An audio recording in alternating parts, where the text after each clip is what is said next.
If you're struggling to make videos consistently, I've put together the only content calendar you'll ever need. Built from what I've learned from the countless YouTube growth experts, from Mr. Beast to Ali Abdul, as well as my own experience refining it for over 3 years. You probably know the frustration. Ideas pile up, you procrastinate, you stare at a blank screen, and weeks go by without the results expected to happen actually happening. All the effort wasted, and your audience never grows the way you wanted it to. Over the next few minutes, I'm going to break down the simple way to plan your videos from A to Z. Now, at first glance, this may look like a normal content calendar, plan, script, record, edit, upload. But it's actually more than that.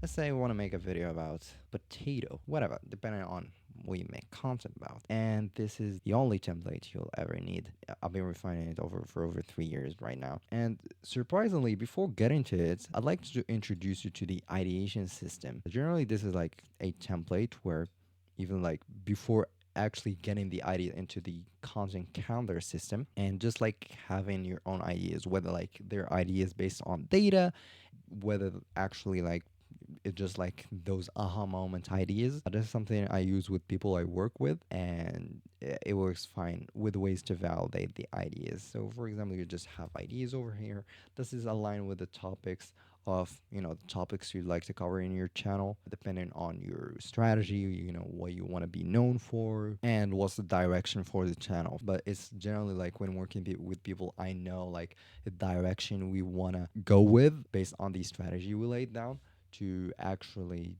validate the ideas. An idea may be actually great, but maybe not great at the moment for the particular case you're in. So, first one, does this align with topics? There are many topics, your content pillars. Does this hit core casual new viewers? I learned this from Patty Galloway. Like, I learned a lot from him. Like, by the way, it's like even before starting this, I was using his advice on my gaming channel, and literally, this is one of the things that really expands your thinking in a way because you try to hit the core casual and new viewers. And by the way, most viewers you get are new viewers. And so when you try to see if the idea actually hits the core casual and new, and yeah, that simply makes sure that you try to hit all the three types of viewers. And something more nuanced, if you want to make a video just for the core viewers, so just be aware of that. And yeah, essentially. And a third category is, do you want to film it? Now, one thing with ideas, like you're just gonna end up a lot of ideas, and it's just like impossible to do them all.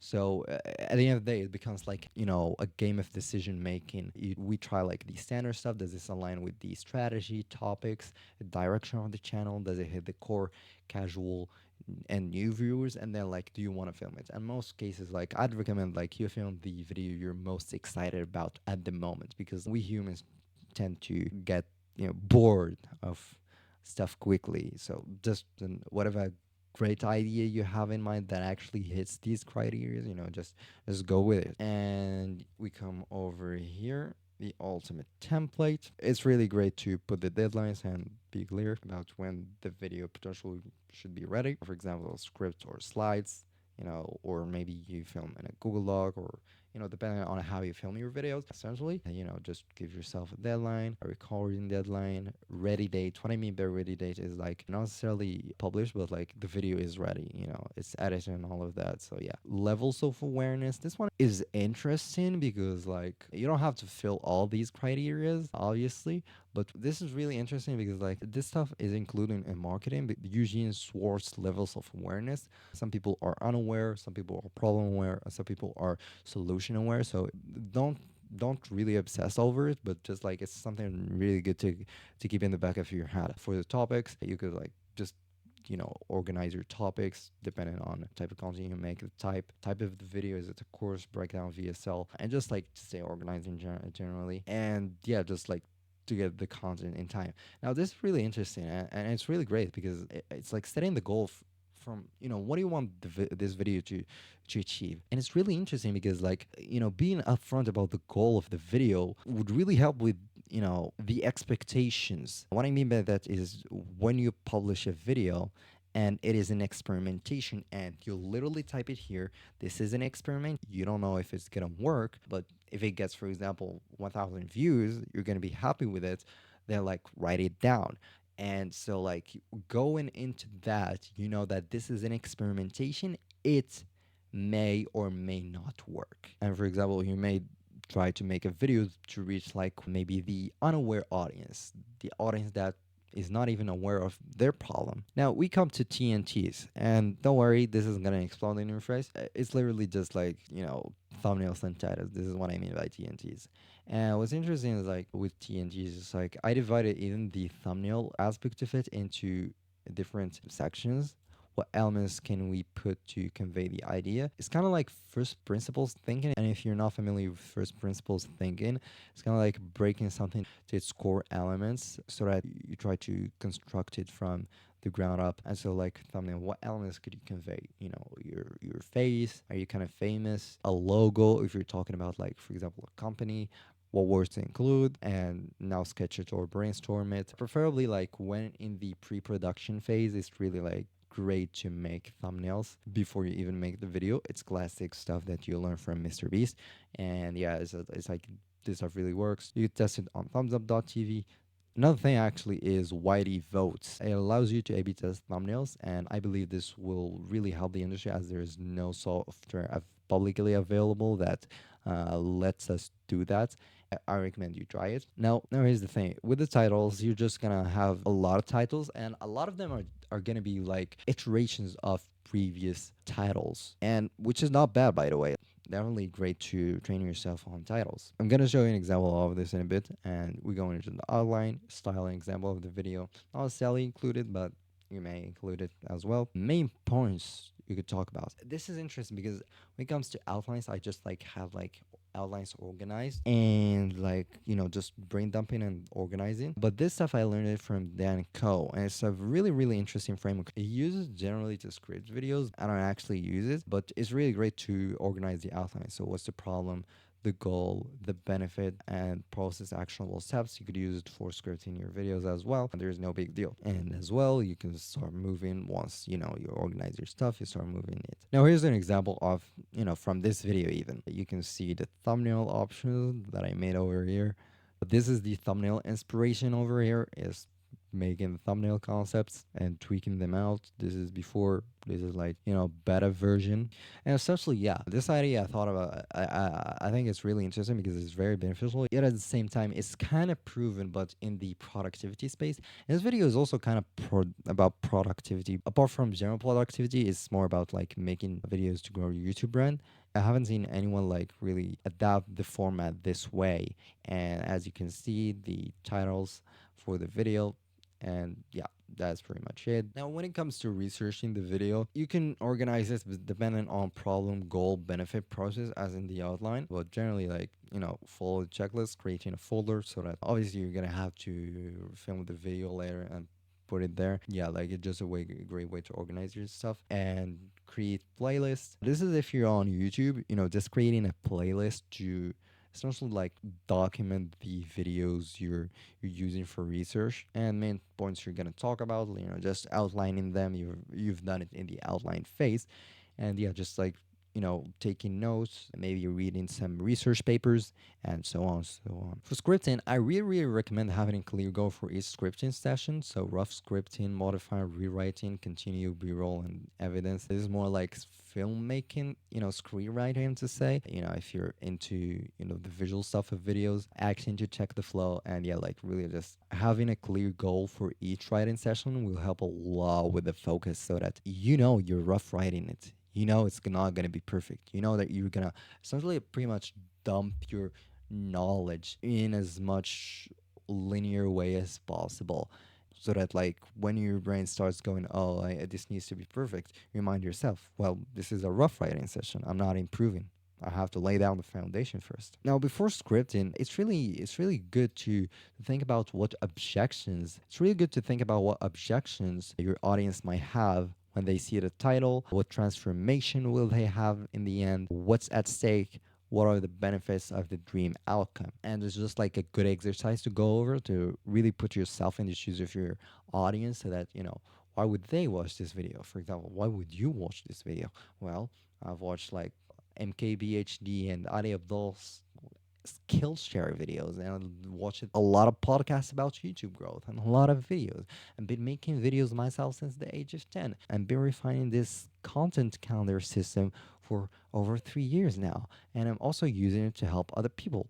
Just think about these objections and ways you can answer them in the video. It's just really good to make people question you less by, just showing your evidence. So for the hook, there are many hook frameworks essentially, and we're gonna also get to the call to action if you want conversion and stuff like that. But like generally, like there are many hook frameworks you could use, but essentially it's the same idea. You want to confirm whether videos about upon clicking. I've learned this from many people, Mr. Beast and like many other YouTube growth videos, and it's like the same thing. It's like you want to confirm the click. Another thing from Mr. Beast, like you want to exceed the expectation. One thing I learned from analyzing this channel called Rian Doris, he's like, it's very unique. It's not really productivity, but it's like he solidified himself as a flow state expert, which is really interesting, rather than a general productivity expert. And what he does in his videos is that describing the pain of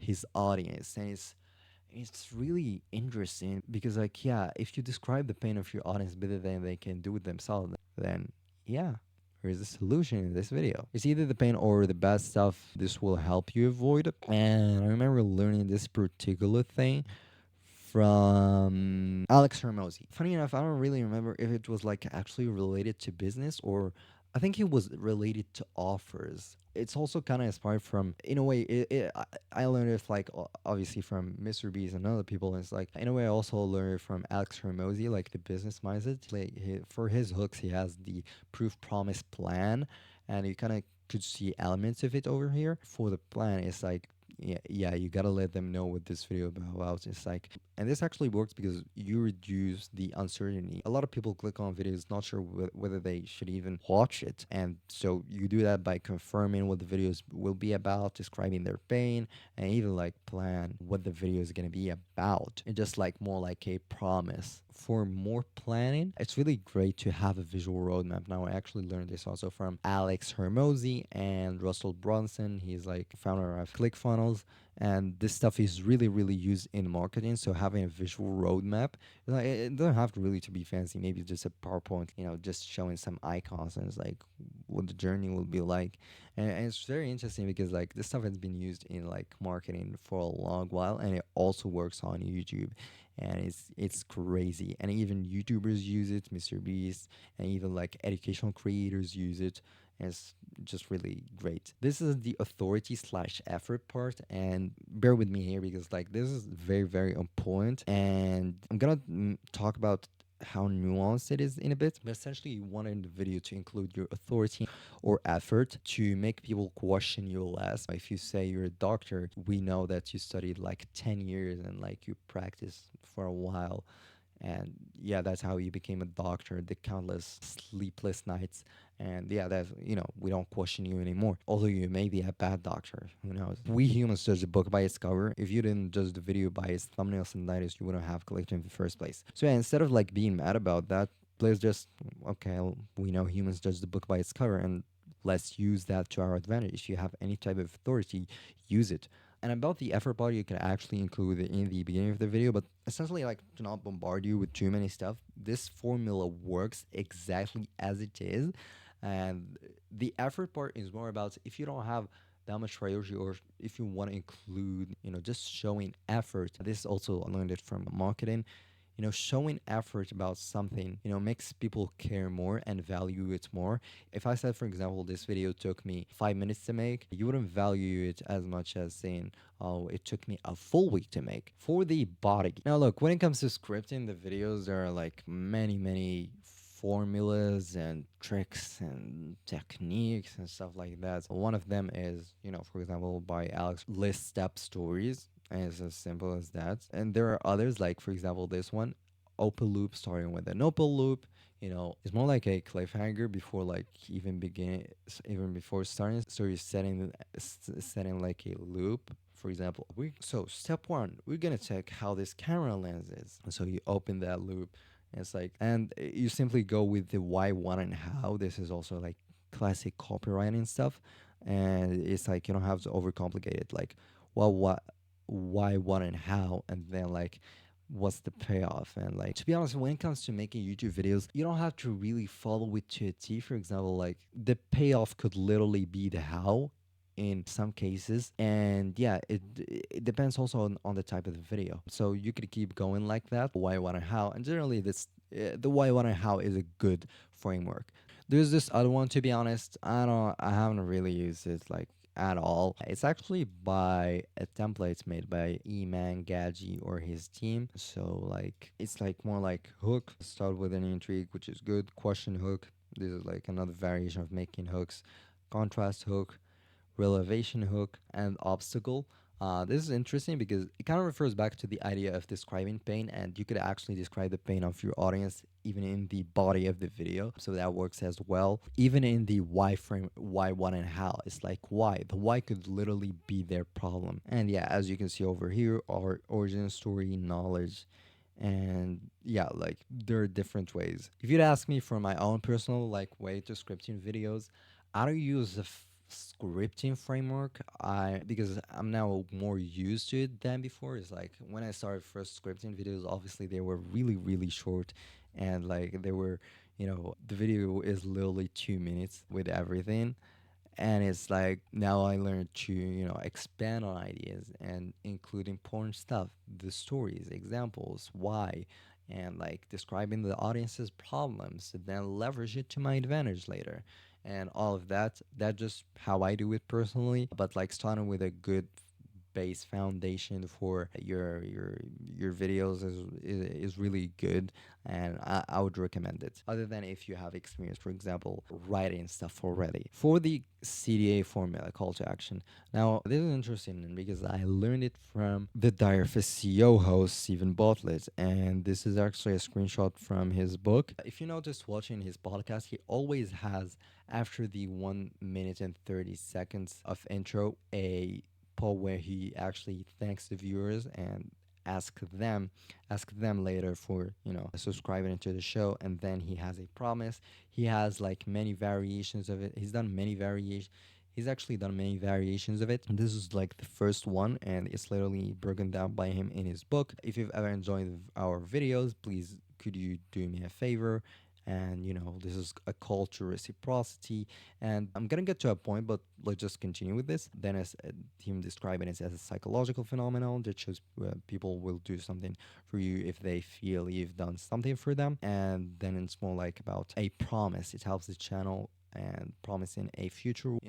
It's more. This is more like why subscribing is very important, and promising a future work. And for the reciprocity part, a call to action is as effective actually as the video is. It's like if the video is bad, then just the reciprocity is not even there. You may think the video is good, but think about it from the perspective of the viewer. Is it good for them? Something good is subjective, not objective in this particular case. Yes, the formula is call to reciprocity, ask slash call to action, promise future worth. You could use it to get people booked on your calls and stuff like that. You could even like, instead of future reward, you could actually include a lead magnet. If you join, you will get X. But what's really important is like the value of the video itself. It's like, and that's the thing I generally work on when helping people, and it's more like the videos themselves. Because if the video isn't good, then like yeah, just start dreaming about conversion. It's like the better the videos are, the easier it is to convert people to like booked calls and eventually clients, which is not something easy to do, to be honest.